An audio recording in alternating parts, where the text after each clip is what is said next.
নমস্কার সবাইকে। সবাই কেমন আছেন? আশা করছি সবাই ভালো আছেন। আমরাও খুব ভালো আছি।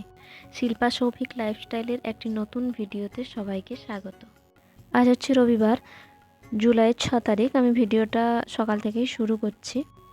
আজ যেহেতু রবিবার, ডিউটি না থাকলেও বাড়িতে আজকে সবথেকে বেশি কাজ, তাই সকাল সকাল উঠে গিয়েই ফ্রেশ ট্রেশ হয়ে নিয়েছিলাম। তারপর চা খেয়ে নিয়ে অনেক কাচার ছিল, এক গামলা পুরো কেচে নিয়ে ছাদে মেলে দিয়েছিল। পুরো খাওয়া দাওয়া করা হয়ে গেছিলো। তারপর আমি এখানে জামা কাপড়গুলো গোছাচ্ছিলাম, কারণ প্রচণ্ড বৃষ্টি চলে এসেছিলো। তার আগেই জামা কাপড়গুলো তুলে আসা করিয়েছিলাম ওকে, না হলেও সব ভিজে যেত যেটুকু শুকিয়েছিল। আর এই একটা দিনই তো পাই সব কিছু কাচার আর কি, ওই জন্য একটু বেশি করেই রবিবার দিন কেচে নিই সব কিছু। তারপর এখানে বিকেলবেলা আমি বসে গেছিলাম একটু মেহেন্দি করতে। হঠাৎ করে কি জানি কি ইচ্ছে হলো, মেহেন্দিটা নিয়ে বসে গেছিলাম।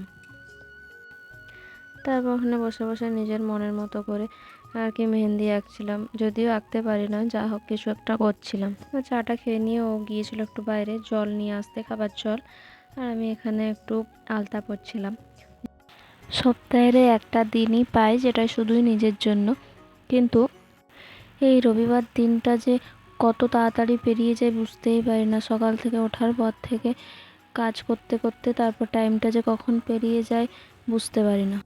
আবার সেই একটা সপ্তাহের অপেক্ষা। তারপর এখানে আমার বর গেছিলো একবার বাজার, তো চিকেন নিয়ে এসেছিলো, রান্না তখন করা হয়ে গেছিলো। তারপরও এখানে আলমারিটা একটু মুছছিল, যেহেতু বর্ষার জন্য ছত্রাক পড়ে গেছিলো, আলমারিটা একটু পরিষ্কার করছিল।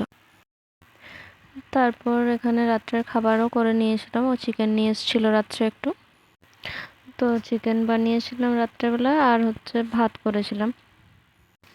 ও বললো ভাত খাবো, রুটি খাবো না, ওই জন্য ভাতটাই করলাম। আর এই যে চিকেন, মানে খাবারটা বেড়ে নিচ্ছিলাম, তারপর খেতেও বসে পড়েছিলাম। আজকের মতো ভিডিওটা এখানেই শেষ করছি। সবাই সুস্থ থাকবেন, ভালো থাকবেন। ভিডিওটা ভালো লেগে থাকলে লাইক, কমেন্ট আর চ্যানেলটাকে সাবস্ক্রাইব করে দেবেন।